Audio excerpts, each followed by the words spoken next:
Un scientifique adventiste explique comment la science révèle l'amour de Dieu et il partage sa préoccupation pour la planète. ADRA distribue de l'aide en pleine résurgence de l'épidémie de choléra en Haïti. En Ukraine, l'initiative de santé de la Radio mondiale adventiste offre des services médicaux gratuits. Des réunions d'évangélisation Espoir pour l'Afrique ont lieu à Nairobi, au Kenya. Ces histoires et d'autres nouvelles pleines d'espoir maintenant sur ANN.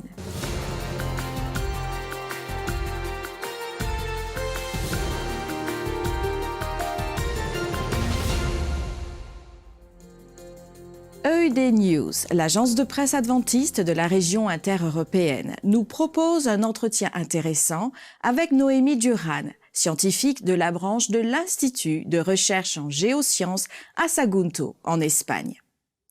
Noémie révèle comment la science nous aide à comprendre l'amour et le soin de Dieu pour notre planète. L'Institut de recherche en géosciences est une institution de la Conférence générale qui travaille sur la relation entre la foi et la science, principalement sur le conflit des origines.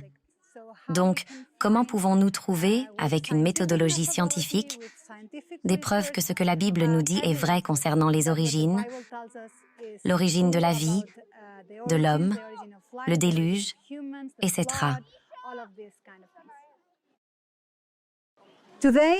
Aujourd'hui, l'évolution est enseignée dans presque toutes les matières à l'école. En histoire, par exemple, ils parlent de la préhistoire et de l'évolution de l'homme avec le même poids qu'ils le font pour n'importe quelle autre partie du programme, comme pour la Révolution française ou autre chose du genre. L'évolution est présentée comme un fait. Même dans d'autres cours comme la langue, ils parlent de l'évolution des langues. C'est difficile parce que l'évolution est partout et ils ne comprennent pas la possibilité de l'alternative ou même les faiblesses de la théorie de l'évolution. Donc, ce que nous essayons de faire à partir de l'Église et avec nos matériaux éducatifs, du GRI, dans nos ateliers, c'est qu'ils sachent qu'il y a différents points de vue, qu'il y a des points de vue alternatifs. Parlons des origines. Tout est une hypothèse car personne n'était là. Nous devons donc chercher des preuves qui sont en faveur d'une idée ou d'une autre. Mais nous n'avons pas de témoins. Et il y a différentes visions du monde. Nous pouvons trouver beaucoup de preuves sur les explications que donne la Bible. Mais ils n'ont rien de tout cela à l'école. Donc nous devons leur partager ailleurs.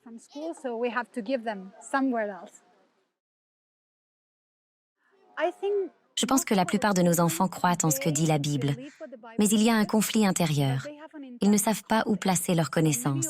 Ils pensent que la Bible dit la vérité, que la création et le déluge sont vrais.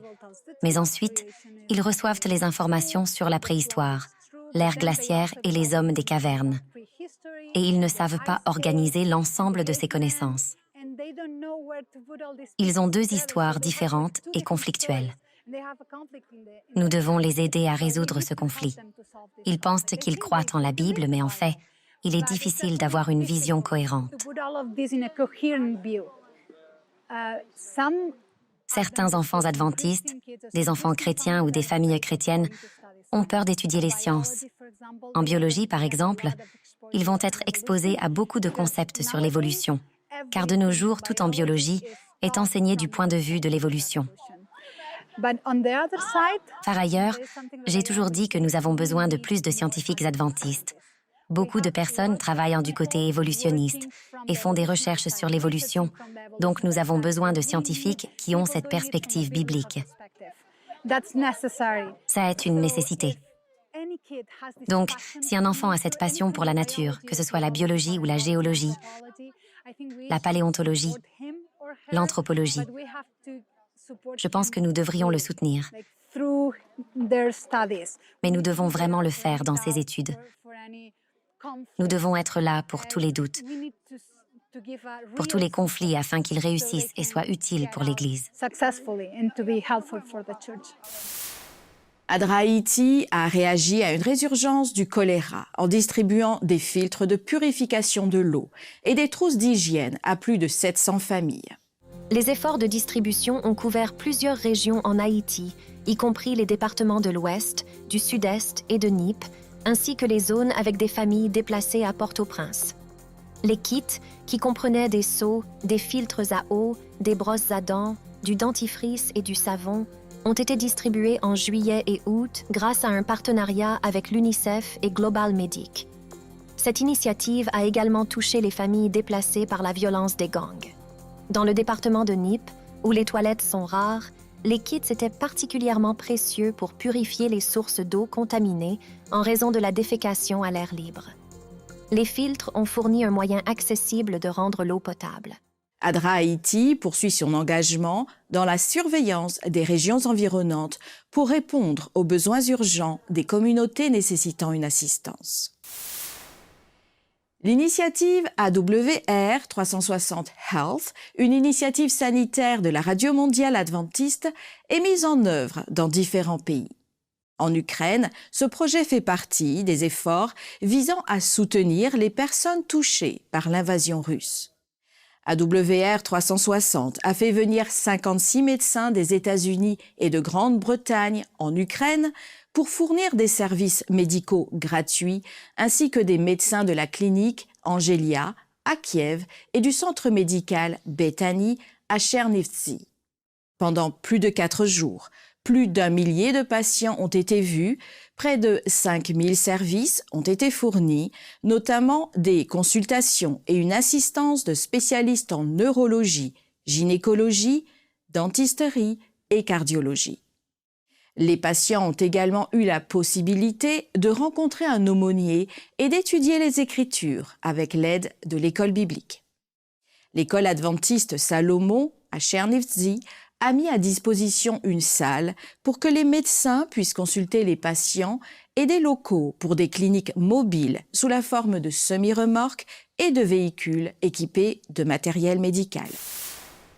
Les réunions d'évangélisation Espoir pour l'Afrique ont eu lieu à l'église adventiste du 7e jour New Life à Nairobi au Kenya. La série de sermons basés sur la Bible, comprenant des présentations sur la santé, des discussions sur la famille et de la belle musique, a été diffusée dans environ 10 000 lieux de réception dans 11 pays à travers le continent africain. Toutes les présentations ont été traduites en 7 langues: le Kiswahili, le Luganda, le Kinyarwanda, l'amharique, l'arabe, le français et la langue des signes. La programmation comprenait la participation de plusieurs orateurs, dont le pasteur Mark Finlay, qui, avec la puissance du Saint-Esprit, a exhorté les gens à accepter le salut de Christ. Les résultats ont été vraiment incroyables. Plus d'1 millier de personnes ont été baptisées et des milliers d'autres se préparent au baptême. Les médias adventistes, les églises locales, les pasteurs et les membres ont travaillé ensemble comme un seul corps en Christ pour faire de ce projet un succès. Selon Derek Morris, président de Hope Channel International, Espoir pour l'Afrique n'est pas la fin d'une activité missionnaire, mais c'est un rappel vivant que l'Église sert un Dieu qui répond aux prières et qui fait des miracles.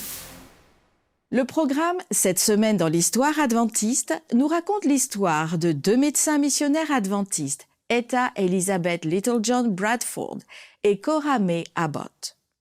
Ces femmes ont consacré leurs compétences et leurs talents à servir le Seigneur à travers leur travail médical.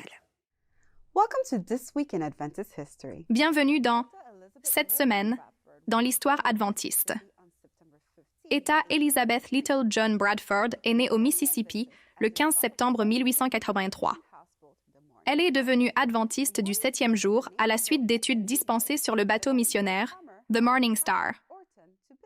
Celui-ci contenait des salles de classe, une cuisine, des quartiers de repos et une grande salle de réunion où se tenaient les cours. Little John et sa sœur Eza ont suivi les cours et ont accepté le sabbat en 1895. Little John a fréquenté l'école de formation d'Oakwood, puis a suivi un cours d'infirmière au sanatorium de la Nouvelle-Angleterre, établi par l'Église adventiste à Melrose, dans le Massachusetts. Pendant son séjour, elle était l'infirmière assistante d'Ellen White lorsque celle-ci est venue au sanatorium en 1904 pour des traitements et pour prendre la parole lors d'un camp meeting. Après l'obtention de son diplôme, Etta a épousé Robert Lee Bradford et a donné des cours de nutrition et de soins infirmiers et a enseigné en soins infirmiers à Oakwood. Cora May Abbott est née le 14 septembre 1877 dans le Dakota du Sud. Elle a fréquenté le Union College au Nebraska et s'est formée en tant qu'infirmière au Boulder Sanatorium dans le Colorado. Elle a obtenu son diplôme de médecin en 1903 à l'American Medical Missionary College, le collège médical adventiste de Battle Creek, dans le Michigan. Elle a enseigné des cours de santé et d'hygiène à l'école Bethel dans le Wisconsin. Cora a épousé George Abbott en 1906. En 1909, les Abbotts ont travaillé au sanatorium de Sainte Helena, Cora en tant qu'obstétricienne en anesthésie et George en tant que directeur médical. Puis, ils ont travaillé au sanatorium de Washington à Tacoma Park, dans le Maryland, avant de retourner dans l'Ouest pour rejoindre le sanatorium Glendon, où Cora était obstétricienne. Pour en savoir plus sur la vie d'Etta Bradford et de Cora Abbott, visitez l'Encyclopédie des Adventistes du 7e jour sur encyclopedia.adventist.org. C'était un aperçu de cette semaine dans l'histoire adventiste. Après la pause, nous reviendrons avec plus de nouvelles sur ce que les adventistes font dans le monde entier. À tout de suite.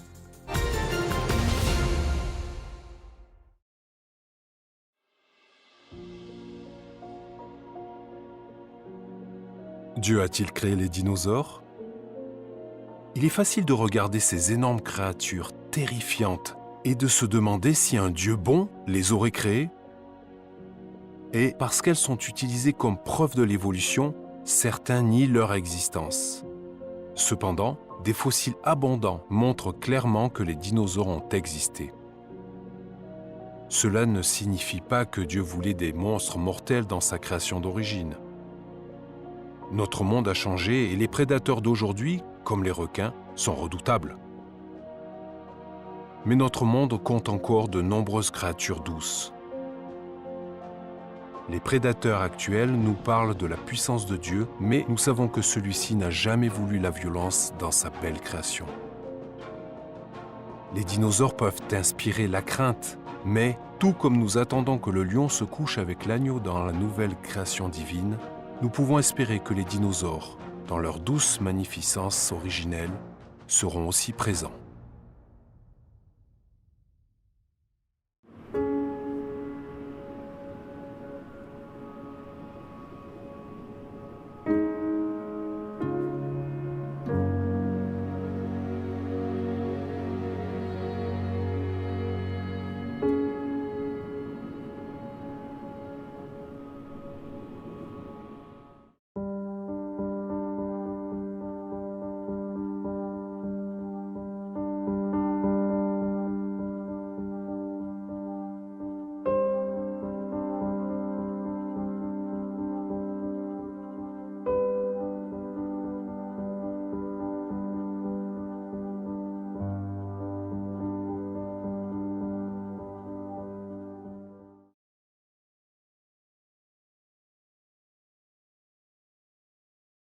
For everything God created is good, and nothing is to be rejected if it is received with thanksgiving, because it is consecrated by the Word of God and prayer.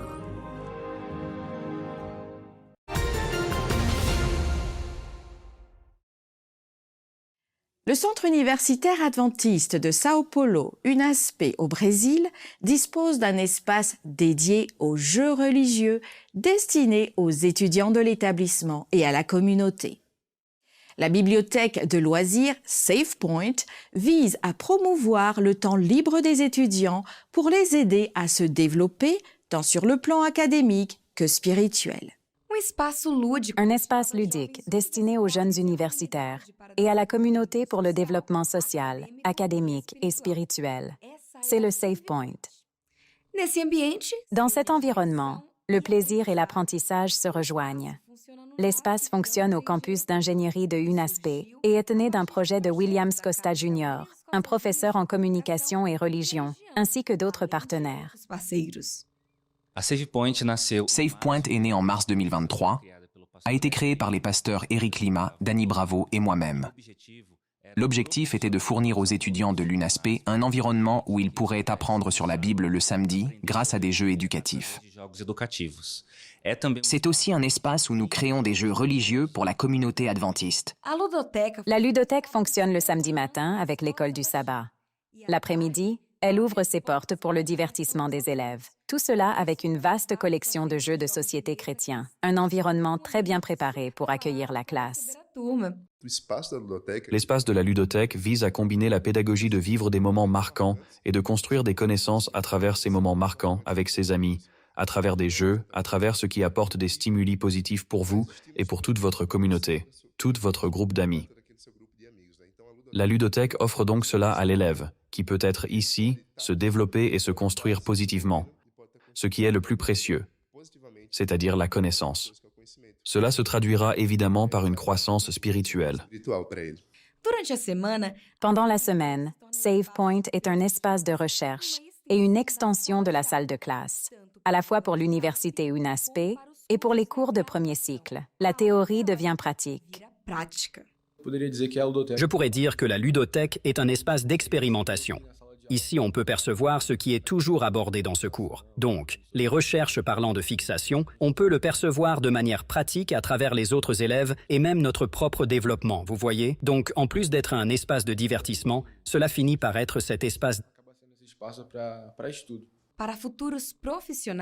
Pour les futurs professionnels, ce Game Lab est une opportunité de booster le programme. À partir de cet espace, les étudiants peuvent développer la recherche scientifique comme priorité. Nous avons à notre disposition environ 80 jeux dans la ludothèque et nous accueillons des étudiants du Centre de pédagogie, de psychologie et d'ingénierie qui viennent ici pour en apprendre un peu plus sur la Bible grâce aux jeux. En plus de cela, nous avons à SafePoint un environnement physique et présentiel où les étudiants qui suivent d'autres cours acquièrent d'autres formations et peuvent également développer des compétences en conception de jeux. Le jeu est une voie que l'Église adventiste a trouvée pour l'évangélisation et l'UNASP fait partie de ce grand mouvement. Avec le cours de jeux vidéo de l'éducation adventiste à distance, plusieurs développeurs ont émergé et ainsi nous pouvons développer plus de jeux et atteindre plus de personnes. Lorsque nous parlons de jeux, les gens ont souvent peur des valeurs que ces jeux transmettent, parce que souvent, les jeux contiennent des éléments de violence, des éléments qui sont en contradiction avec la foi chrétienne. Mais pour que les jeux reflètent nos valeurs, nous avons de plus en plus besoin de développeurs qui soient chrétiens, de développeurs qui soient adventistes. Pour atteindre cet objectif, l'UNASP propose un cours de développement de jeux vidéo en ligne. C'est donc une façon de préparer les membres de notre Église, les jeunes de notre Église, à utiliser leur formation de base à travers les jeux et ainsi promouvoir les valeurs de notre foi.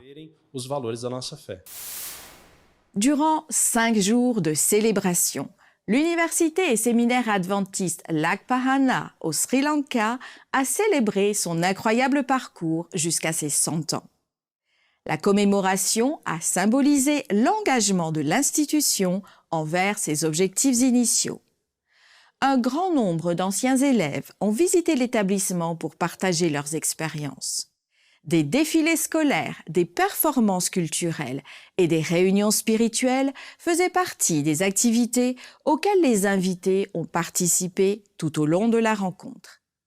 Le principal objectif de l'université et séminaire adventiste Lakpahana est de préparer les étudiants à servir Dieu et leurs prochains. Depuis sa fondation, il y a un siècle, cette idée directrice était la pierre angulaire de l'approche pédagogique de l'école. L'Église adventiste, dans la région du sud de l'Asie et du Pacifique, partage l'histoire inspirante de Charabahan. Après avoir réussi à l'examen de licence en soins infirmiers aux Philippines cette année, elle a été diagnostiquée avec un cancer de la thyroïde à l'âge de 25 ans. Malgré ce diagnostic, Shara a poursuivi sa carrière en qualité d'infirmière afin d'avoir un impact positif sur la vie de ceux qui sont confrontés à des défis médicaux similaires. Mon cancer n'a pas eu un énorme impact sur ma décision de poursuivre une carrière en soins infirmiers. J'ai été diagnostiquée 2 semaines avant mon examen de licence. Le mot cancer semble vraiment effrayant, mais sachant que le cancer de la thyroïde a un bon pronostic, j'ai été plus encouragée à poursuivre mes rêves de devenir infirmière, car je savais que ce n'était qu'une simple épreuve. Shara a reçu un soutien indéfectible de la part de ses parents, en particulier de son père, qui lui rappelait la fidélité de Dieu et son dessein pendant ces moments difficiles. Sa bataille personnelle contre le cancer de la thyroïde lui a donné une perspective unique sur les soins de santé et les soins aux patients, en mettant l'accent sur les difficultés auxquelles ces derniers sont confrontés. Avoir le cancer m'a fait réaliser que je dois faire plus pour prendre soin de mes patients. Le plus difficile dans la lutte contre le cancer a été après ma chirurgie, parce que je souffrais beaucoup. J'étais impuissante. Je pouvais à peine parler et bouger. C'est durant ces moments que j'ai réalisé qu'être un patient ou être malade n'est pas facile. Ayant expérimenté ces choses en tant qu'individu, je suis capable de comprendre la situation des patients. C'est pourquoi je peux dire que mon expérience a influencé ma perspective sur les soins aux patients. Mon parcours contre le cancer m'a appris à faire preuve d'empathie avec mes patients dans mon travail. Mon expérience m'a fait comprendre leur lutte en tant que patient. Ainsi, je suis maintenant motivée à devenir une meilleure infirmière. Prier pour eux est le meilleur moyen de leur apporter des soins. Partager mon histoire pourrait être aussi une excellente façon de les soutenir émotionnellement. Cependant, cette histoire ne parle pas de moi. Elle parle de Dieu. Je ne cesserai jamais de parler aux autres de la bonté de notre Dieu. Je pense que c'est une façon de soutenir les autres. L'expérience du cancer de Shara lui a enseigné des leçons de vie qui l'aideront à devenir une meilleure infirmière. Sa relation avec Dieu lui a donné un plus grand sens de l'empathie et de la compassion et lui a permis d'interagir avec les patients de façon plus personnelle. Elle affirme dans sa déclaration « Dieu est bon et je continuerai à en parler aux autres ». L'école de formation en soins infirmiers et obstétriques des Adventistes du 7e jour au Ghana, en Afrique de l'Ouest, a un impact sur le développement académique et spirituel des étudiants. En raison de la forte demande éducative, l'institution a besoin de plus d'espace. Une partie de l'offrande du 13e sabbat de ce trimestre aidera à agrandir le collège avec de nouvelles salles de classe et des dortoirs.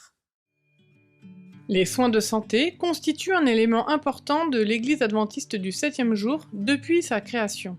Avec plus de 700 institutions dans le monde, l'Église adventiste est le plus grand fournisseur de soins de santé protestants. L'influence médicale de l'Église s'étend très loin, y compris dans les pays d'Afrique de l'Ouest, au Ghana.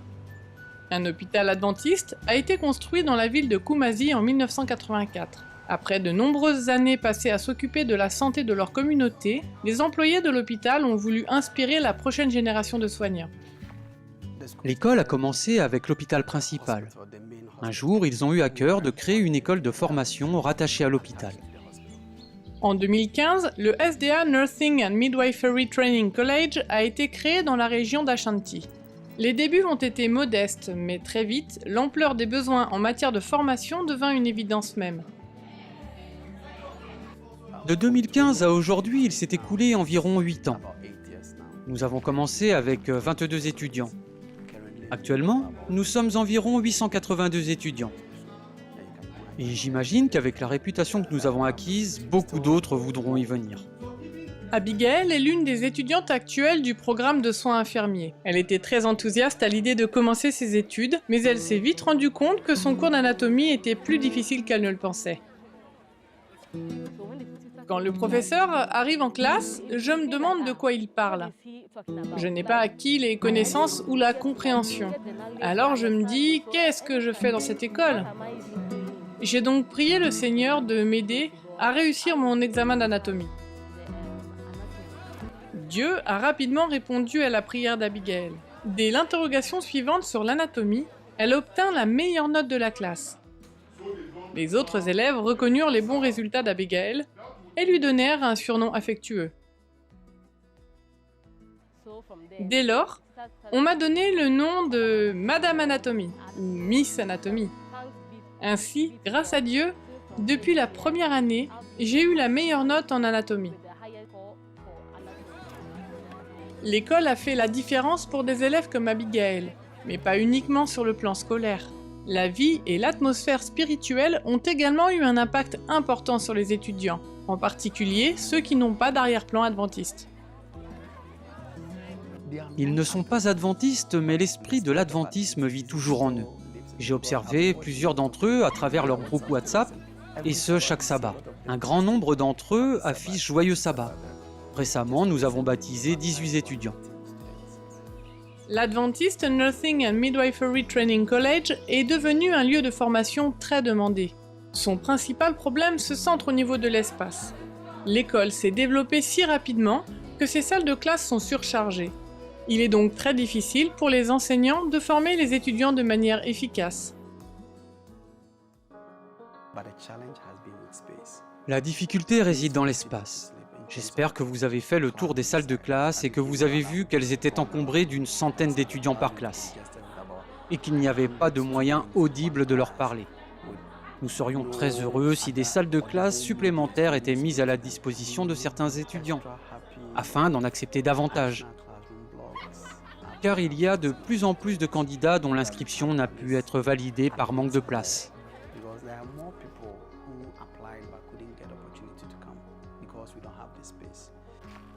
Ce trimestre, une partie de votre offrande du 13e sabbat aidera l'école à achever la construction de nouvelles salles de classe, ce qui permettra à des centaines de futures infirmières et sages-femmes de réaliser leur plein potentiel. Merci de prier pour cette école au Ghana et pour l'immense réseau d'établissements de santé adventistes dans le monde qui continuent à répondre aux besoins des gens comme Jésus l'a fait. Merci d'avoir suivi ANN. Rejoignez-nous la semaine prochaine pour plus de nouvelles du siège de l'Église adventiste du 7e jour. Saviez-vous que l'Église adventiste du 7e jour a une chaîne YouTube où vous pouvez regarder ANN Vidéo, ANN in Depth et plein d'autres vidéos étonnantes sur la prophétie, la santé et l'étude de la Bible? Cliquez sur le bouton « S'abonner » pour ne jamais manquer une nouvelle vidéo. Vous pouvez également nous laisser un commentaire ou un sujet de prière. Une équipe prie pour vous 24 heures sur 24 et 7 jours sur 7. Avant de nous quitter, voici une bonne nouvelle tirée du livre de Daniel au chapitre 12 et au verset 3. Les hommes qui auront eu de la sagesse resplendiront alors comme le firmament. Ceux qui auront amené un grand nombre à être justes brilleront comme les étoiles à toujours et à jamais. Ainsi s'achève notre programme de cette semaine.